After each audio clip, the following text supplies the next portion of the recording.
Two, one.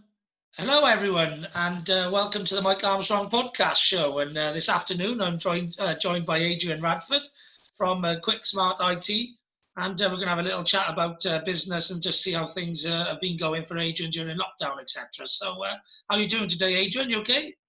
Good, thanks, Mike. How are you? Yeah, very well, thank you. Very well. I've had a great time during lockdown, but the first question I always like to ask people is how has lockdown been for you? And have you done anything specifically in your business to sort of pivot during these times? Yeah, it's been a really interesting time. It's been quite good for us to start off with. Obviously, with people working from home, we bought a lot of laptops, set up some remote working setups for different companies. So there's quite a lot of project work up front for us. During lockdown then, obviously, we're probably doing less for clients because there's less of them actually on site. Although we're looking after some orthodontics and they were doing a little bit of work. Same with carers, so they were still working. So yeah, there's less of the day-to-day stuff, which then allows you to kind of concentrate a bit more on the business, you know, and do a bit more of the sort of stuff that you kind of push off to never do, kind of thing. Yeah. So it's a big long list. Yeah. Yeah, I think a lot of people have been getting those things that have been on their list for a while, the never done list.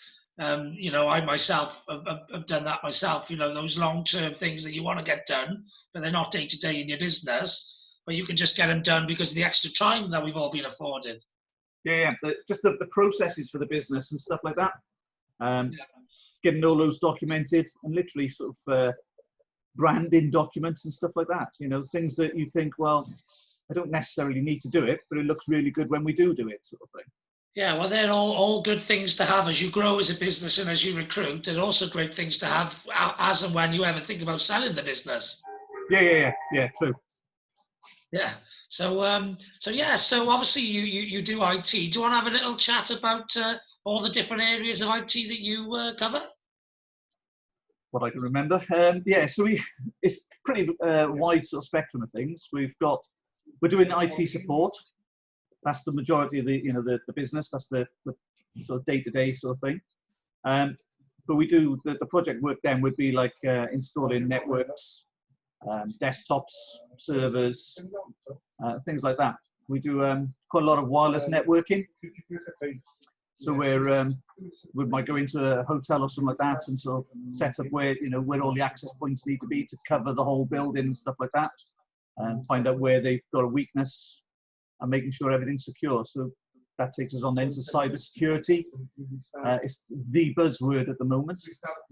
So we do quite a lot around securing the networks, making sure they've got everything in place that if they ever did have a breach, that we could say to the ICO or something that we've done as much as we can. It's just been unfortunate you've had a breach or something like that. So yeah, there's quite a lot that we actually do, and it just keeps us busy. Like we've got plenty of work on at the moment, but I was looking for more. Exactly. Any good entrepreneur is always looking for more work, more customers. Well, we get to play with a lot of new toys. Like at the moment now, the boys have got 2 new servers in the office, brand new kit from Dell, just because Dell had a massive sort of sale on. And I think they're struggling to sell kit, so it's been a good time to actually buy IT hardware. Yeah. Oh, so it's a good time to stock up, sit on some of that stock, and make some profit margin on it as and when clients need it. The problem is it's really expensive kit sort of thing, so it's not the sort of thing you want just laying around on the off chance that somebody wants one, in a month's time or something. Fair enough. But okay, so obviously you do quite a wide range of IT. Then what sort of got you into that in the first place? What's your history? Quite a funny one, really. In school, you had a choice of doing IT or history. And my mother decided that history would be really good for me because she liked it. And IT was something new and wouldn't go anywhere. So in the end, I did history in school, and as soon as I left, then did IT to kind of prove her wrong. Yeah. And that was 30 years ago. Yeah, so a long time, and Yeah. So, well, after sort of school end, did a bit of college, did my an evening course in the higher BTEC sort of stuff, and that got me the qualifications then to go off to university and do a degree in computation, which I did up in Manchester, and that was good. Got a job while I was doing my course on an international help desk. So that was for AstraZeneca, so they were huge, and you were kind of having phone calls from Japan, the Netherlands, America, all that sort of stuff. Germany as well. It was, but it was just good to get to know the different sort of cultures of the people at the same time. So with yeah, the Japanese, everything's got to be sorted instantly. yeah, Whereas, you would have learned a lot, and on a help desk, you learn a lot about a lot of things very quickly. yeah, and the money was fantastic. You know, you were on just under £20 an hour back in 1998 as a student. You know, so that sort of money as a student, you're rich, like, you know. Yeah, that was the same as me. I was doing a sales job during my A levels, so I was earning like £250 a week, grand a Yeah, month. You know, rich student. You had the same sort of student experience as me. yeah, yeah. I wish I concentrated a bit more now. Yeah, maybe. But yeah, okay. So that's the background, and obviously, so that led you into a career. I guess you had a few jobs, and then just decided at some point go self-employed. Yeah, so I think when I came back to Cardiff then after finishing the degree, started working for financial institutions, but I was contracting. So I did a bit of legal in general, NPI, which was a pensions company. Um, what else have I been? Did a bit for the National Assembly, HBOS, and then out to First Plus, and really learning about IT security and support. So it was a really good sort of learning situation to be in, like, you know, being at the banks and how they do security and stuff stands you in good stead.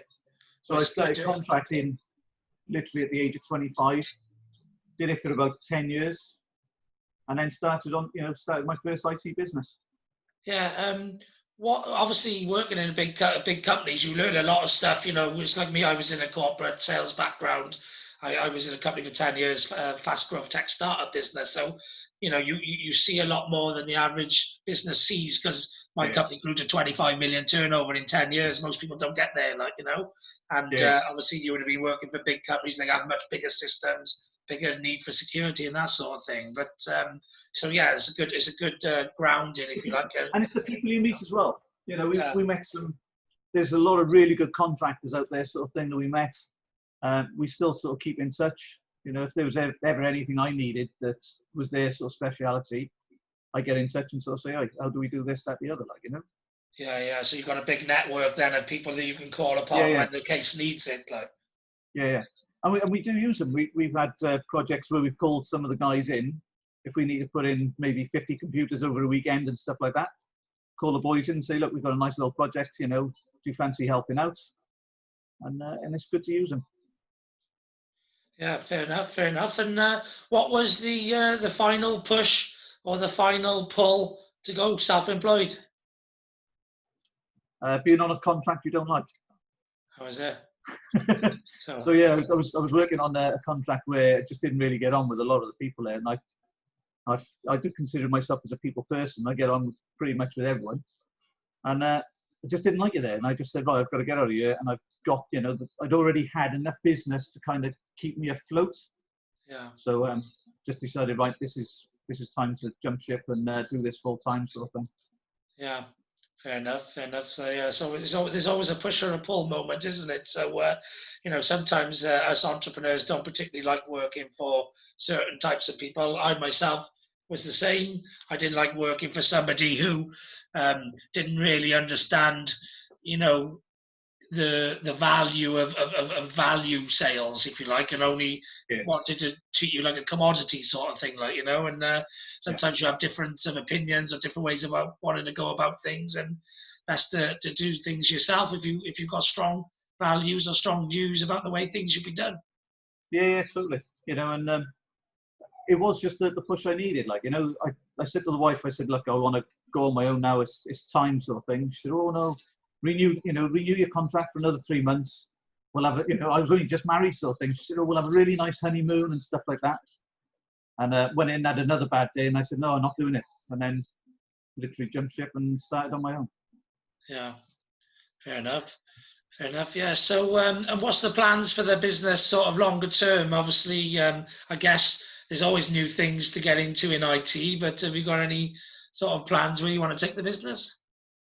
I do want to do more on the cybersecurity. I just hate the fact that, somebody can hack somebody's business, and virtually close them down. If you get hacked, the chance of you surviving that hack are probably quite slim, I think it's only like 25% of companies survive a full-on breach and stuff like that. The fines now are massive, so you just have to make sure you've done everything you can to sort of, keep yourself secure and just do things right. Yeah. Okay. Yeah. So getting more into the cyber security and into the protection of people's data and people's sort of systems, if you like. Yeah. And I just want, I suppose, the end user, or the main client, to understand what they're doing with their data. Do they know where it is? Do they know who's got access to it? How easy is it for somebody, inside the company that could turn rogue, and then do something nasty with the data that way? Yeah. So how do you engage with somebody who wants to know that information? What do you do, like a site visit, or how does that work? Yeah, you've got to have face-to-face, really. I suppose Zoom is a great medium sort of thing, but really a face-to-face sort of discussion over what they're doing with it. Do they really understand where the data is, what they're doing with it? And are they prepared to sort of invest in it? Because, some of this isn't cheap sort of thing. You've got to kind of bite the bullet and sort of say, look, we're going to dedicate a bit of money to this, make sure that we're doing things right. Because if we get any problems, the fines are going to be massive. Yeah, it's a bit like an insurance policy. Yeah, we are an insurance policy in every way, sort of thing. I suppose people on contract are paying us to make sure things don't break. Yeah. Are you still able to have those face-to-faces socially distanced? Not so much at the moment. It's strange because obviously during lockdown, I wasn't expecting to sort of get any new clients at all. But we've picked up 2 or 3, which is, I thought was fantastic. Yeah. I think it's just people, we have done a lot more on social media, don't get me wrong. So I'm sure that's helped. But yeah, the face-to-face is, I don't know. You can, I suppose you can still have a meeting in somebody's office and social distance.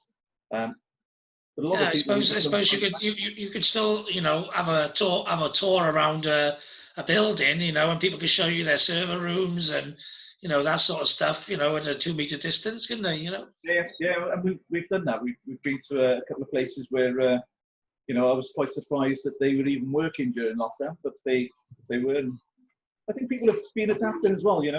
Some of the places I went to, it wasn't their main business that I was sort of seeing. It was things that they were doing during lockdown to kind of get by with.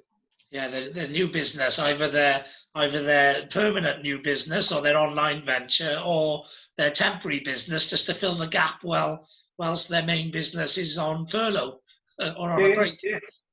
Yeah, because I heard something the other day about a catering company that changed what they were doing.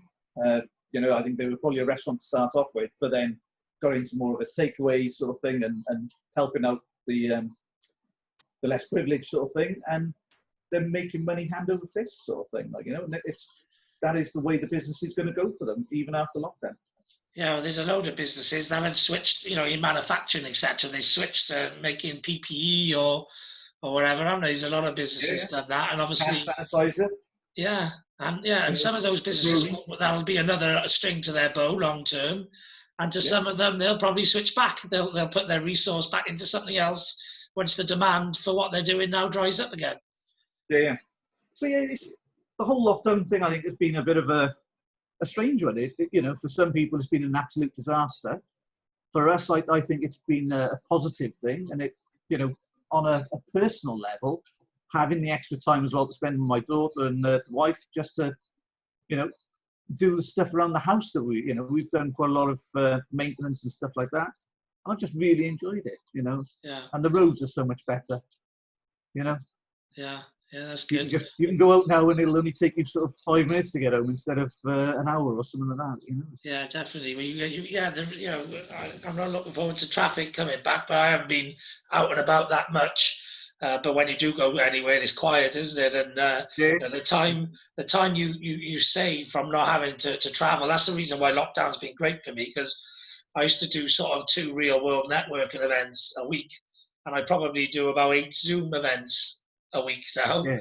Because it probably takes me about the same amount of time to do 8 events as it would do to do 2 in the real Yeah. world. Well, I'm speaking to people and they're saying, well, I'd spend £200 a month on fuel and stuff like that. And now they're saying, well, I haven't filled the car up since March. Yeah.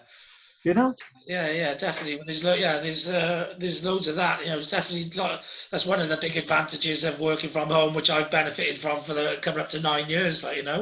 Is that Yeah. the costs are much less, because obviously you would just eat when you want to. You haven't got to eat out so much, because you're trying to fill the time in.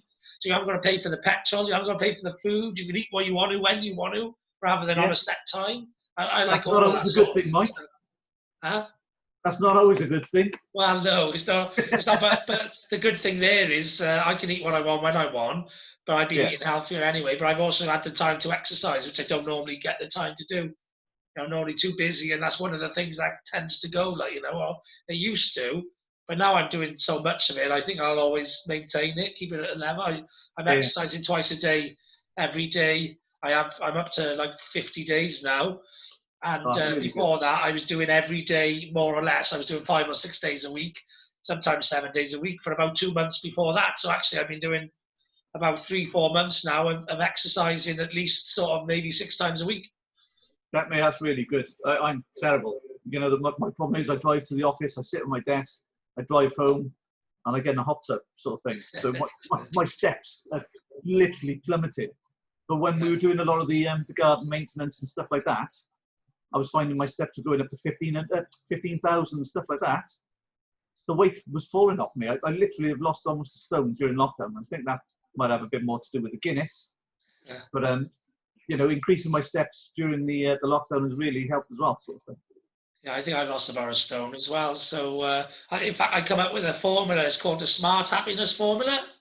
Yeah. And that's because I was living it during lockdown. And that's SMART is for sleep, meditation, ability to perform, random acts of kindness, and targets. I believe if you do those 5 things on a daily basis, you'll be happier than you are now. So if you do any of those 5 things currently and you're not doing some of the others, do the others and you'll be more happier, basically. Yeah. And that proved to me, because I've always had good sleep. I never really did much meditation, but I used to do a bit of mindfulness. I used to like going out for a run or a ride on my bike and think and let your head clear. Yeah. And then ability to perform. I use that as an A because I needed an A, but it covers sort of exercise, nutrition, and hydration. And that's 3 things that I do. So I exercise every day. I hydrate regularly. And I've been eating good nutrition. I haven't been having no fatty foods or no sweets or anything like that. Just eating 3 normal meals a day, Yeah. And then the random acts of kindness and the targets, so target setting and target achieving. And if you do those things every day, you'll be more happier. So a lot of people are working to long-term goals and long-term targets, but they don't put in the medium-term ones and the short-term ones to get there. Yeah, I know. Yeah. So if you work to a big target, if you break it down into sort of 3 or 4 things you've got to do to achieve that target, and then you list yourself everything you got to do on a daily basis to get to those medium targets, and because you're giving yourself daily targets, one, you get anticipation by looking forward to achieving your targets daily, weekly, monthly, and the big ones, but you also so you get excitement and anticipation, especially if the targets or the goals are like a reward, or if you reward yourself for achieving them. So then you can look forward to that anticipation. So say, for example, you say, well, if I do this, we'll go on holiday. And you look forward to the holiday for doing the achievement. So that gives you the anticipation. But also, if you give yourself daily targets, then most people are happy when they hit their targets. Yeah. So give yourself daily targets that are achievable. Yeah, maybe push you a bit. They've got to push you a bit, but they also got to be achievable. And then you'll feel good every day because you're hitting the target you want to be hitting. Yeah. Well, I've started doing lists and stuff like that now. So they're my targets kind of thing.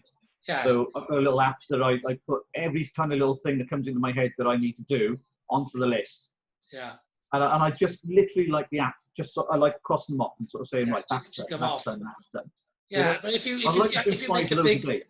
make a big ritual of that, so something which I've been doing in the last few years, which is really good, is writing targets down on like yellow post-it notes and sticking them around my mirror. Yeah. So I can see them. They're more like medium terms and longer term stuff. Yeah. But what's really good then is having a ritual of like ripping the target off and sticking it in the bin, scrunching it up and chucking it in the bin. Well, or in the sales world, when you have sales targets, they have a ring a bell. Oh yeah. Having something where you ritualize the goal and maybe high five the people in the office and have the same ritual in place when they do their targets, that can build excitement and anticipation and excitement around achieving the targets, which makes you want to achieve them more. Yeah, I know what you mean. It's like a psychology thing, like, so not just, getting rid of something off that can make you feel good, but not as big as making a ritual out of it. Yeah, I like that idea. So that's I'll have to use that one, Mike. What's that? I said I'll have to use that one. Yeah, smart. Think smart, do smart every day. Why not be happier? Isn't it? Everyone performs better when they're happier. Yeah. Well, my sleep has improved massively over the lockdown. Yeah. So my watch kind of records what the sleep pattern is and stuff, and gives you a rating out of 100. Yeah. So I think my average before lockdown was about 75, 76. And I'm up to about 88 now as my average. Yeah. So the difference is massive. So well, sleep is massive. Sleep is massive. Sleep affects so many things, like so many health benefits. Like, because if you wake up hungry, if you wake up without sleep, you haven't had enough sleep, you'll be hungry. Your body wants energy, so it'll ask you for sugar. So then you put on weight. Yeah. So not sleeping well can make you put on weight. It also gives you less energy. So you might think you're doing 8 hours work or 10 hours work, but you're only really doing 6 or 4 because you're not actually producing as much. That's what I'm noticing, is that I'm not working as late. Yeah. So, my habit before would be, in the office all day sort of thing. Go home, do a little bit, maybe have some clients even in the evenings. But then work, probably till 12, 1 o'clock at night sort of thing. Yeah. But I find I don't need to do that now. I'm getting more done during the day, and I think it's down to the hydration as well. Yeah, but water. So water's another one. Yeah. So obviously hydration is a big part. I'm on a challenge at the moment when I drink a gallon of water a day. Yeah. Which is 8 pints.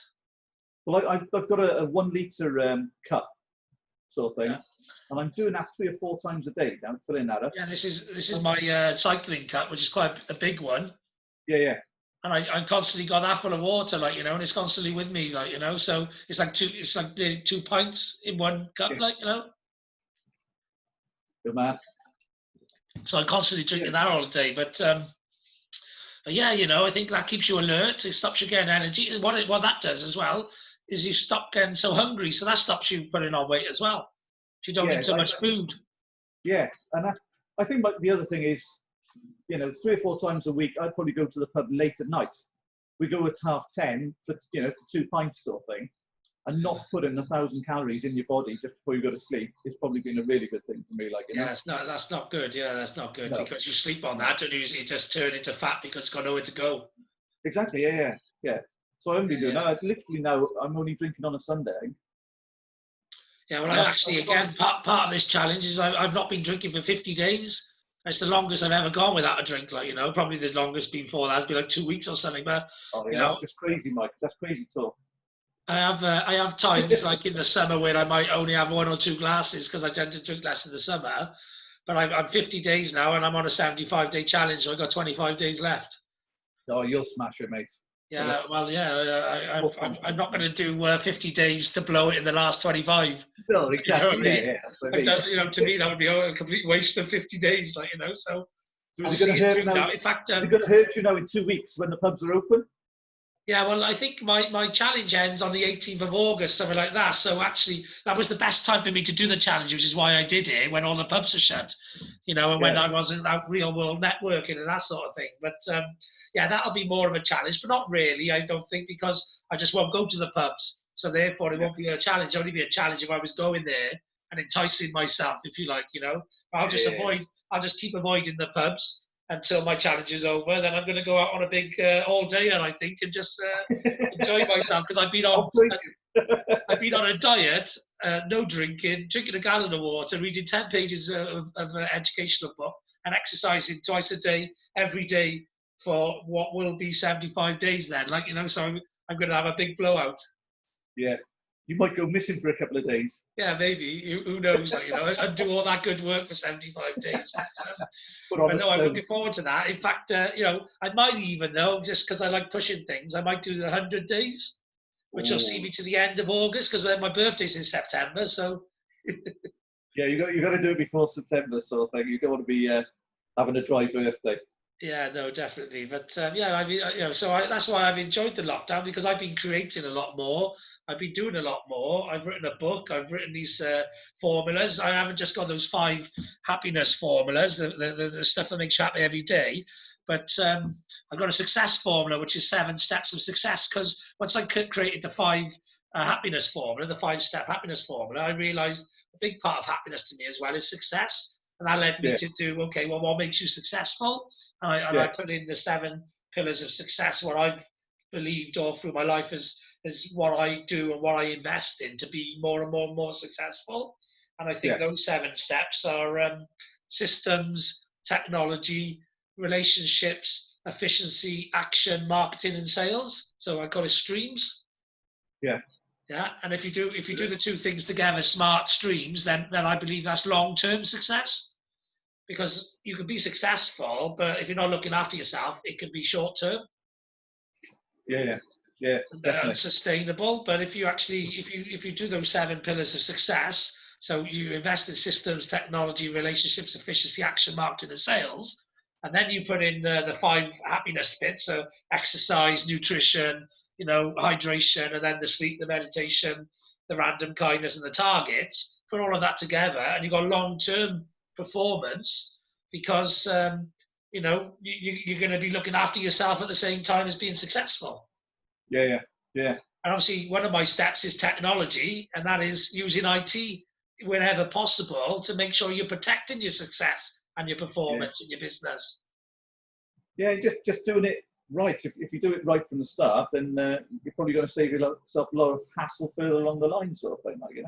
Yeah, yeah. Well, I think, a big part of success is looking after your ability to perform as a Yeah, person and then as a business.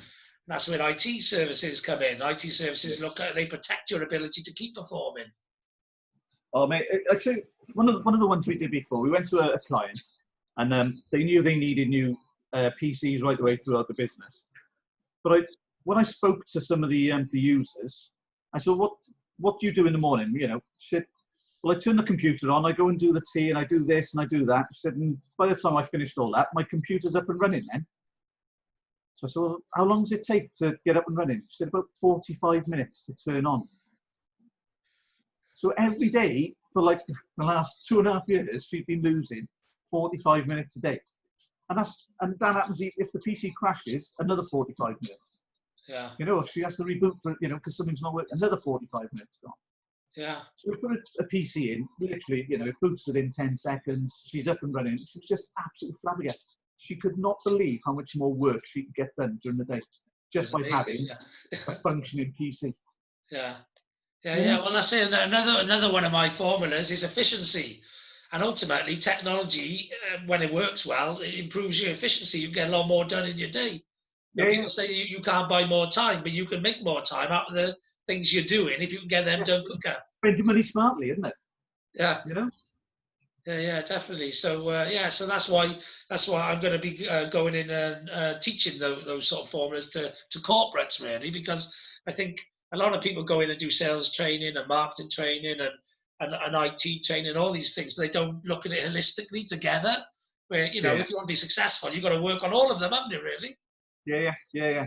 It's the Yeah. big picture, isn't it? Yeah, it's just it's like the R in my formula is relationships, so that's team building and networks. Yeah, I do a lot of team building, a lot of networking, Yeah, and IT again. One of the big flaws in IT sometimes is where the relationships aren't working, the communication's not good, and so it's the people you've got working in your business that cause the problems for your cybersecurity. It's not yeah, necessarily the infrastructure you've got in place, but sometimes it's the people you've got in place and what they're doing to bypass the systems. yeah, yeah. And the worst one for that is probably USB sticks. They think, well, we've got nothing in place now for me to be able to work on this document at home. I'll copy it off our system onto the USB stick and take it out. And then they lose that disk, with the all the information on. It's not encrypted. You might have personal information on it. You get done on that sort of thing. They'll haul you over the coals, sort of thing. Yeah, and the laptop on the train. Oh yeah, yeah, yeah. There's plenty of those around. Yeah, and But then why it's aren't people the encrypting them? acceptance of the random email that is obviously dodgy. Yeah, yeah.